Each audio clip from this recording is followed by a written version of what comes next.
Powerful testimony. And bullying, bullying is just somebody's attempt to erase your dignity. That's what bullying is. I'm going to erase your self-esteem. I'm going to erase your dignity. I'm going to erase everything about you. I'm going to erase your manhood. I'm going to erase that. That's all that is. That's all bullying is.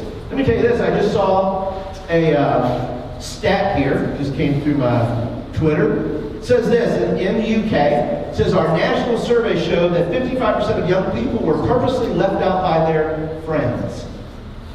55% were purposely left out by their friends. That's a form of bullying. And I would say that's even close to sin. Because I don't think Jesus leaves anybody out, does he? I'm pretty sure he doesn't. See, we have to think about those things. These social norms, we need to buy into those social norms and say, well, that's what people do. Or we buy into what Jesus said and says, look, you love people. Can I tell you what? Josh here took the high road. Can I tell you what? It takes a tremendous amount of humility. We talked about that yesterday, right? Humbleness to forgive somebody. It takes a tremendous amount of humility. It doesn't take anything to get angry, get mad, and get hateful. That's the low road. The high road is, I forgive people. And Josh, worked out for him.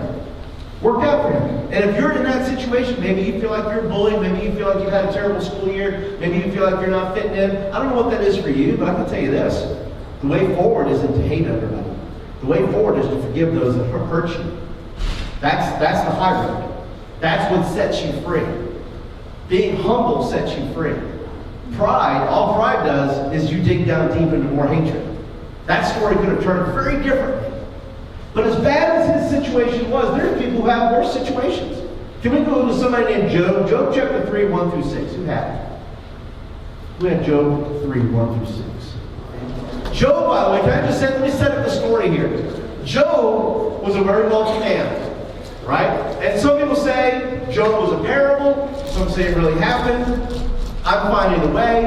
I tend to believe it happened because it's such a real story. Job was a wealthy man. Living a good life, had a great family, had everything going for him. Satan shows up to God one day and says, hey, that guy, Job, says, look, the only reason Job is any good and he's righteous is because you bless him. Let me give him to me for 5 minutes. He'll curse you to your face. And God says, okay. Go to it. Whatever you got to do. So what does Satan? So it does. Satan winds up messing with him. Sends a storm. Takes out his family. Takes out half his wealth, or most of his wealth. And finally, the last thing he does, he attacks his health. And now he sits in a circle with a bunch of his friends. He's been sitting on the floor for 7 days. He's got boils on his skin. You guys know what boils are, right? Got these big boils. He's got a piece of sharp pottery in his hand, and he is literally scraping them off. Now look, you think your situation's bad. I got news for you. It ain't Job bad.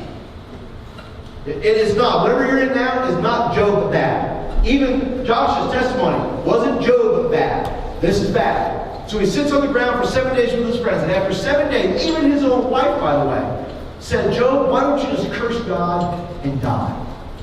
He's in a bad place. You know if your wife's telling you to do that, you're not in a good place. And Job says, no, I'm not going to curse God. But let me tell you what he does do. The verses he's going to read here are the first words out of his mouth after 7 days of silence, and nothing but his friends sitting around. He's sitting on the ground, scraping off his wounds, and this is what he says. At last Job spoke, and he cursed the day of her birth. He said, let the day of my birth be erased and the night I was conceived. Let that day be turned to darkness. Let it be lost even to God on high, and let no light shine on it. Let the darkness and utter gloom claim that day for its own. Let a black cloud overshadow it, and let the darkness terrify it. Let that night be blocked off the calendar, never again to be counted among the days of the year, never again to appear among the months. Wow. Hey, and for applause, I go 3, 2, 1, you clap. Right? 3, 2, 1. Okay, that's how we clap here. Good job. Well done. So listen. Don't tell me, though, you've never felt like Job. Maybe I won't do that. In your heart, though, I imagine there are some days you say, I wish I was never born. I wish I never existed.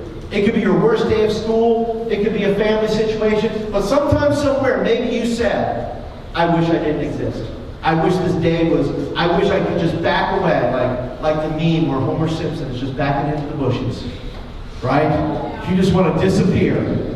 I get it, I understand. But we've all felt like Job. I have bad days. You say, Paul, you're a pastor, you're a preacher. You have bad days? Oh yeah, absolutely. No question.